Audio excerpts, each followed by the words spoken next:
Now, there is a large sports tournament with a multi-million-dollar prize taking place in Seattle right now. Now, what sport is it?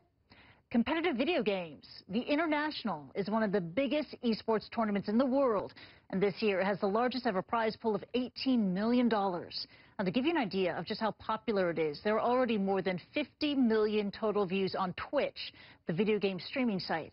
Networks like ESPN are also broadcasting the games. The International is the championship series for a game called Dota 2. It is a multiplayer battle arena game. Now, 2 teams of 5 compete on a set map, and the goal here is to destroy the other team's base. Just think of it as a mixture of chess and capture the flag. Now, each player controls a character called heroes with a specific role in the team. Players have to work together to protect their base and to defeat the other side. It is a sport that requires teamwork, strategy, and quick reaction. It's just like football or basketball, except these players use a keyboard and a mouse. Some struggle to understand how professional gaming works, so I spoke to Twitch's director of programming, Marcus Graham, better known to his fans as DJ Wheat. I asked him about the life of competitive gaming.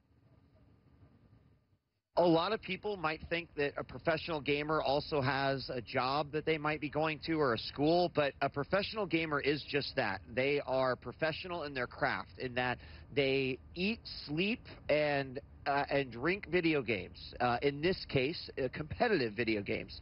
So these individuals are very much like the sports athletes that you have today. You wake up, you have a regime of training, you are studying your opponents, you're watching tape of previous matches or the opponents that you might be facing.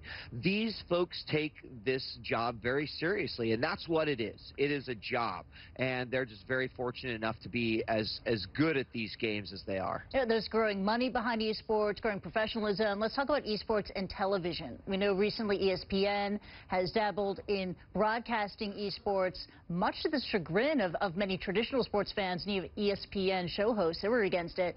But do you think it's just a matter of time before esports become televised on channels like ESPN?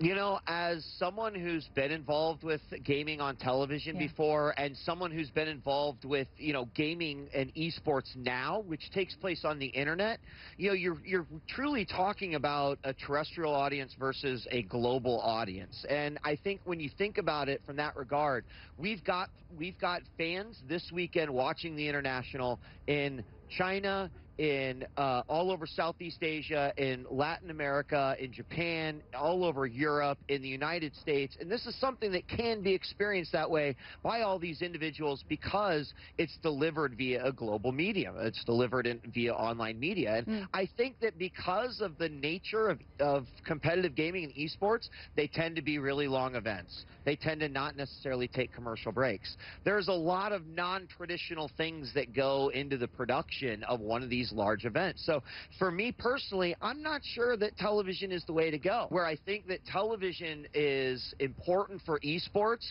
is that television offers the opportunity for it to become accepted in the mainstream. As you point out, esports is huge. I mean, hundreds of millions of people watch it, but to get fully mainstream, what else does it need?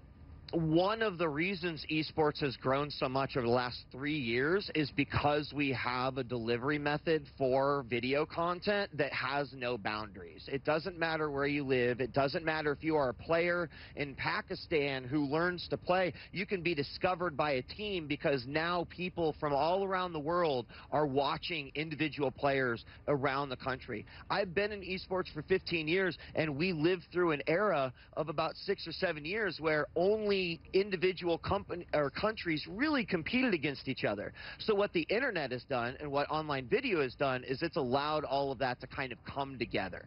Again, for me, it comes down to esports is huge. Right now, a lot of people are learning about it this weekend because there's an $18 million prize purse on the line. But more than anything, I think the people who love esports already and continue to support it and see it grow, they just want other folks to accept that this is something that is real, it's here to stay, and we hope that people take it seriously. And that's why we're reporting on it. That was Marcus Graham, Director of Programming at Twitch. Now, esports is gaining acceptance in other ways. The U.S. government officially recognizes players of some competitive games as professional athletes. League of Legends player Danny Lee was the first professional gamer to get a sports visa in 2013. Also, a major esport league announced last month it will start running doping tests on professional players to ensure the spirit of integrity in esports.